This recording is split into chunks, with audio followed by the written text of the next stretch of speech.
Hey guys, welcome back. In today's tutorial, I will cover some recent update by LTX 2.3 via WanGP. There are three major updates. The first one's end frame without the start frame. The second one is multi-frame injection. The third one is a new upscaling 1.1 hotfix. And I've tried, they are actually works really well. Now let's get to my WanGP interface. This is the version I'm running right now. And if you don't know how to update WanGP on your computer, I will leave a detailed step-by-step tutorials for you guys to follow. If you haven't tried out WanGP, I strongly suggest you to give a go. It's much simpler than Comfy UI. And if you are using Comfy UI, then the concept is the same. So let's go to text prompt only. And in here, you can see now, after you update it to the latest version, you will see an image and you just click here. So now allow you to upload a end frame image.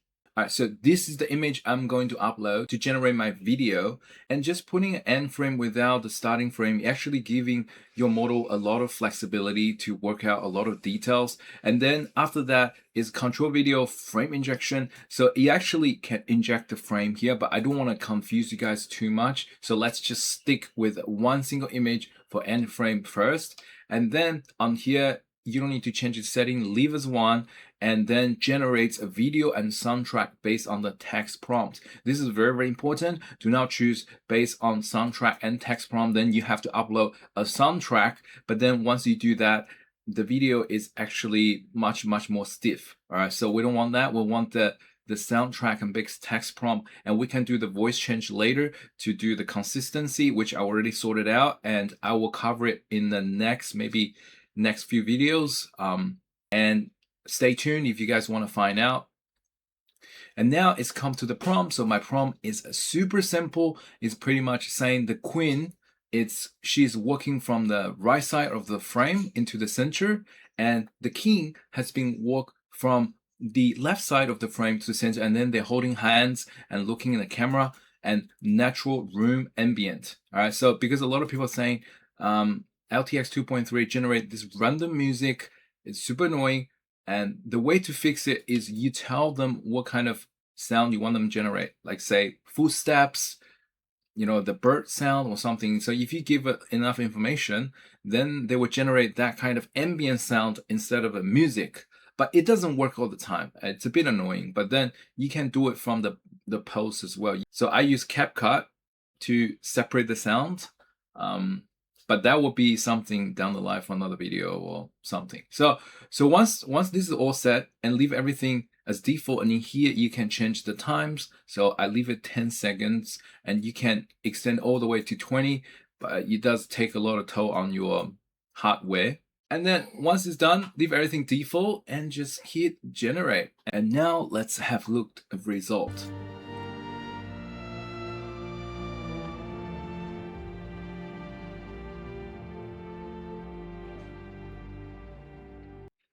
It only took me 2 generations. I did a 480p to do a test run, and then the result turns to be good. Then I did a 720p straight away. This is the second time after recording this video because my last video got took down by YouTube. So I'm on the watch list. I think about 200 people watched my last videos before it took down. So if you watched it, congratulations. I left some really good stuff for there. So it's got taken down. But anyway, so we're gonna stay safe, play safe for the next 90 days till my names have been cleared. And for those subscribed to me, huge thanks to you guys. Couldn't do this without you.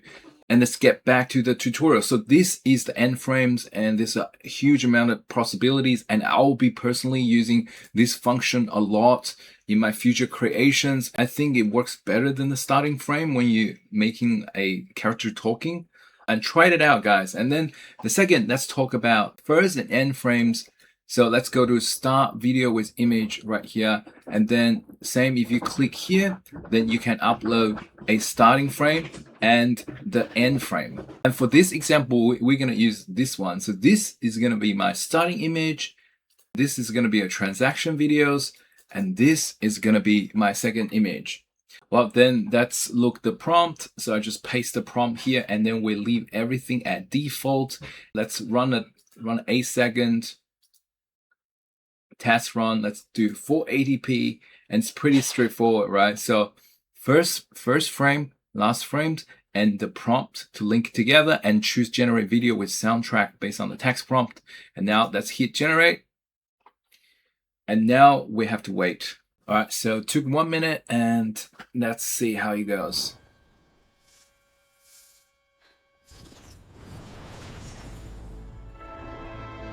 Oh, not bad. Not bad. You know, definitely there's room to improve. And so let's do a 10-second run and see how it goes. All right, so take another minute to generate 10 seconds. Let's try look at this again.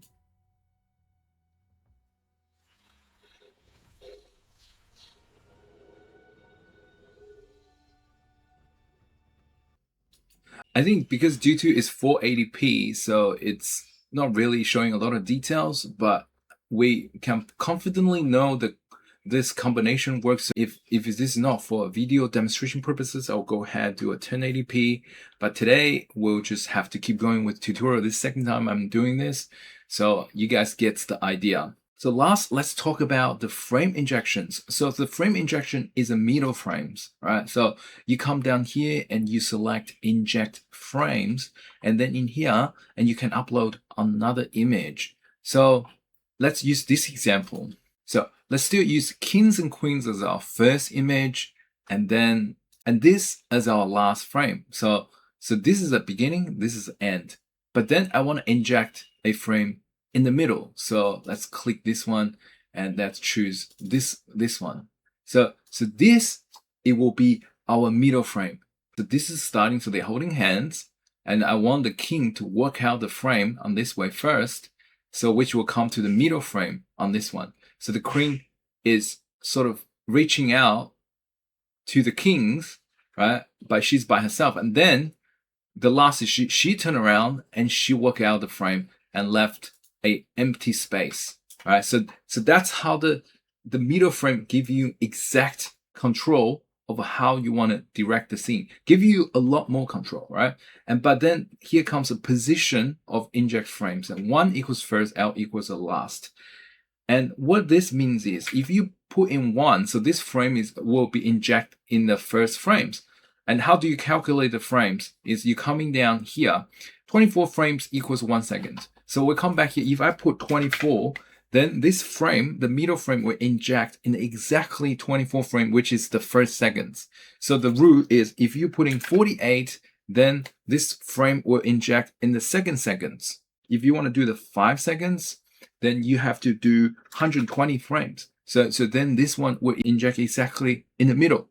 All right, so let's do a 10-second videos, and then I keep the middle frame at 120. All right, so I just write my prompt, pretty simple, and I don't know how it's gonna turn out, but let's just try it out and hit the generate. And again, it's a 480p test runs, and you guys can try it out this way. And it's a 480 test run, so it won't be the best quality, but at least we know if our prompt and composition and all the image are correct. Let's have a look at it together.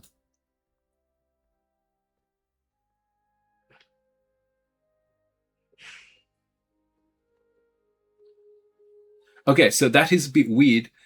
As you guys can see, it does follow the prompt, right? So the king has left it first, and the queen has waved goodbye, and then but she should be walking out this side.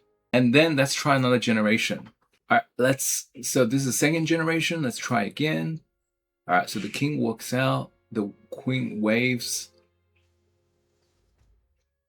and that's failed. Hold on. Yep.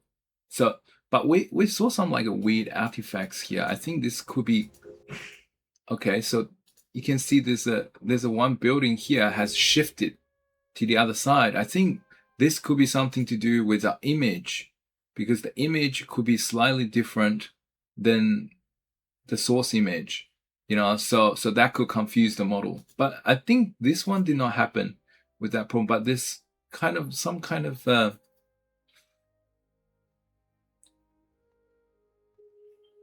yeah, so maybe this is not a super successful examples. Like yesterday's one was much better. Just can't show you guys. It's such a shame, and I have to redesign the whole tutorials and to be compliant, and it really hurts my creativities. But you know, we're on YouTube, so I have to follow the community guidelines. But guys, so that's pretty much how you do the middle frames, and I think it works better if you make less complicated scenes, make a scene that's like a bit like one person like zoom into the face and one zoom into the body. That's what I did yesterday, and it was so good. But then somehow it hits the community guidelines. But anyway, so try it out, guys. If you want to learn how to update a 1.2 GP to the latest version, then you stay watching. Otherwise, thank you so much, guys. Thank you for your support. Thank you for checking in on me last night. And what doesn't kill me only gonna make me stronger, so I can keep producing all this awesome content for you guys. And see you guys in the next video. People asking how to update 1.2 GP, and then we're gonna follow these instructions to do. So first, let's search for anaconda prompt in here. So be careful, do not open the windows, open the anaconda prompt so you are within the Python environment.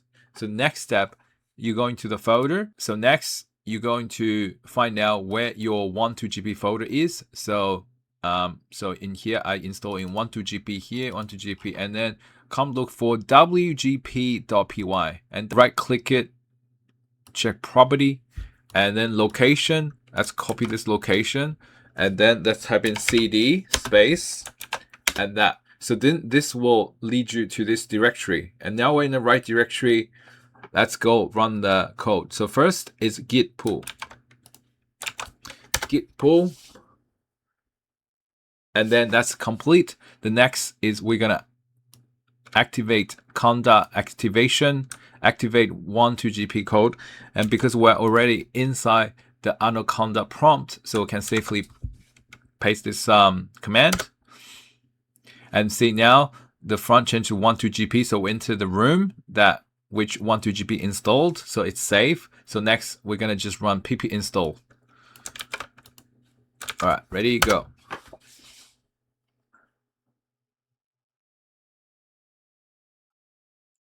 And that's all done. So everything is up to update, and now we can close the terminals and run our launch script, and just waiting for it to load.